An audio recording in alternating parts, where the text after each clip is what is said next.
everyone, Kristy Longfellow, Hobson Insurance, workers' compensation. I wanted to talk to you about that. Most states require it. Wyoming, Washington, Texas, and Ohio, a little bit different. They'll go through the state. Not Texas, you can buy a workers' compensation policy.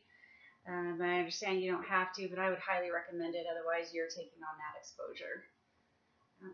Workers' compensation was put into place so that if a worker gets injured on the job, it's a sole remedy. Workers' compensation takes care of it. You can't be sued beyond that.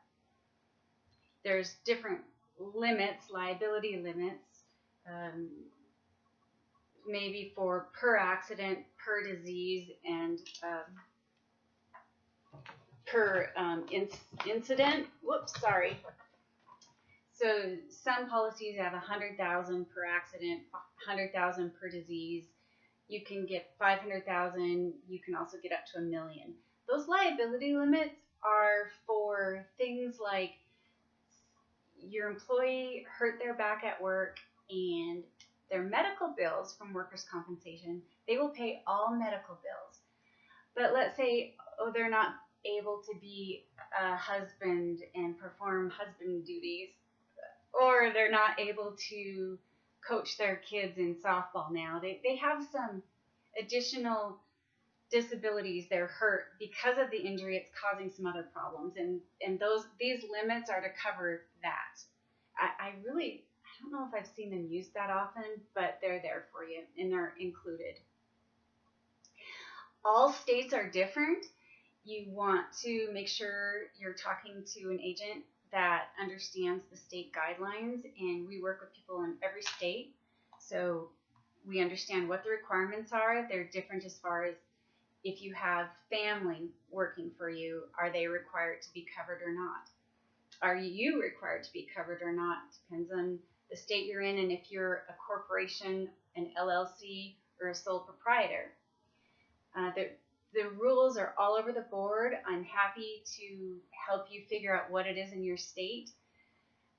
Officers can be included or excluded. Owners on the LLC, partners, included or excluded, varies by state. But you want to know that and you want to make a decision. So why would you want to include yourself on workers' compensation? Well, if you got hurt on the job, doing your job, your medical bills would be paid for 100%, and you would get a little bit of replacement of your income. Not a lot, but you'd get something. Why wouldn't you want to do that? Include yourself on workers' compensation? Well, because you have to pay premium on that. You have to pay to cover yourself. One of the things to keep in mind is most states usually have a minimum and a maximum for owners. So if you include yourself, you don't take any pay. You're having a rough year, you don't take any pay. The minimum in the state may be $40,000, $25,000, whatever it is. You still have to pay premium on yourself, and each state will give you a minimum. And there's also a maximum. They may say, okay, if you make more than $75,000 or $100,000, whatever it is, you don't have to pay any more premium on it. So you want to find out what that amount is for salaries if you decide to include yourself. And make sure you're filling out the officer exclusion forms. You sign something. Some states make you have it notarized that says, I do not want to cover myself. Several states just changed the laws, and if you don't have that, if your agent doesn't get that form on file, then they'll come back and audit you and charge you premium on your payroll. And we don't want that.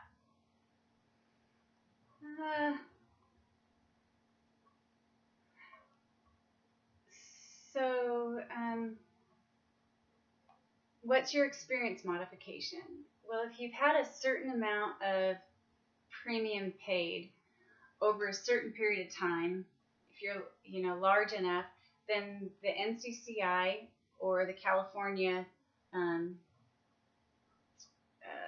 can't think of the name of it, the California organization that gives experience modifications, picks you up and does some really complicated calculations based on the amount of premium you've paid and how many claims you've had and what the cost of those claims were. And you have to be big enough to carry a certain amount of premium for so long before you get picked up by them. If you're only paying maybe $1,200, a couple thousand a year, you may not have an experience modification. But when you get big enough for long enough, they pick you up, they calculate your losses and how much you paid and give you this experience mod. 1.0 means you're paying straight up whatever the rate is times 1. If you have really good experience, you paid lots of premium and you haven't had any claims, it can go below 1. So if it's 0.9, that means you get a 10% discount on your premium. If you have lots of claims and your experience mod can go above 1, it can be 1.2. That would be bad. You'd pay 20% more, so they calculate what your premium is and then they add 20% if you've had a lot of claims. The experience mod is calculated based on your experience. They skip the previous year and look at the 3 years prior. So those are the years that they look at your experience and your premium to calculate that. After a certain period of time, those claims start falling off, so you can affect your experience mod based on your not having any claims. It's a good idea to have your agent actively manage that. Sometimes you've got people in the system getting workers' compensation for a long time. If you have somebody, we actively will call and check with the claims adjuster, make sure things are moving along to get them closed as soon as possible. That's to your benefit, to make sure your long-term premium is minimal. I'm trying to think if I have anything else.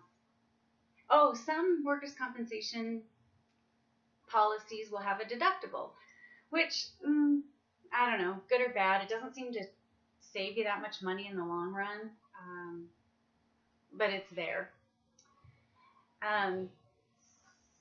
Some workers' compensation requires you to go to a specific medical provider, so you can't just choose. So you want to be aware of that. And another thing you can do with your workers' compensation is a pay-as-you-go program. So this is where you pay premium based on your exact payroll. So you will never overpay or underpay, and there's no surprise audits at the end. So every time your payroll goes through, you report it to the workers' compensation carrier and they charge you a premium based on that. So it's nice if your payroll is going to fluctuate a lot. It helps with cash flow management. Something to keep in mind is that a lot of payroll companies now are writing workers' compensation. They're saying, hey, just go with us. Well, there's a downside to that.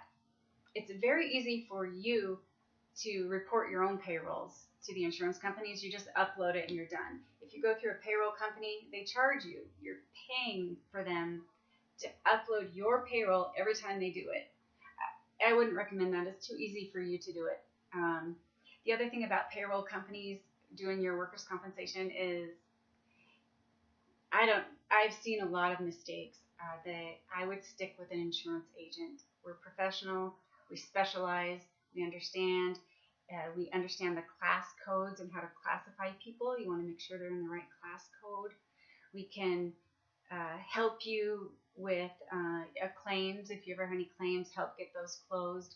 An independent agent, which is what Hobson Insurance is, has a lot of different companies. So every year we're going to shop and look and see if someone has better rates, because the rates are constantly changing.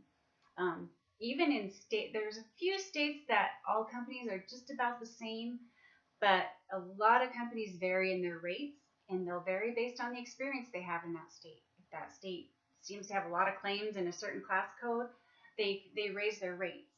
So payroll companies, they stick you with one company and there you go, and they don't shop you. They keep you with the same carrier forever and ever. With an independent agent, one of the things we like to do is look at the different companies every year and shop. And there's a lot of carriers that allow you to do the pay-as-you-go plan. So I highly recommend you go with an independent agent. But help for your workers' compensation, not a payroll company.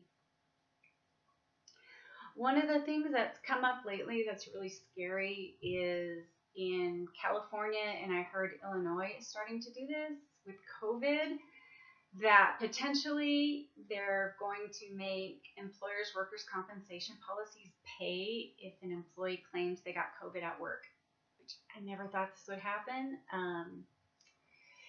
Most companies right now have not picked up any claims. I don't understand how they think they can prove it, but it's crazy. If you're in California or Illinois, talk to your representatives, talk to your chambers. This needs to stop because this is really going to hurt small business if it keeps going.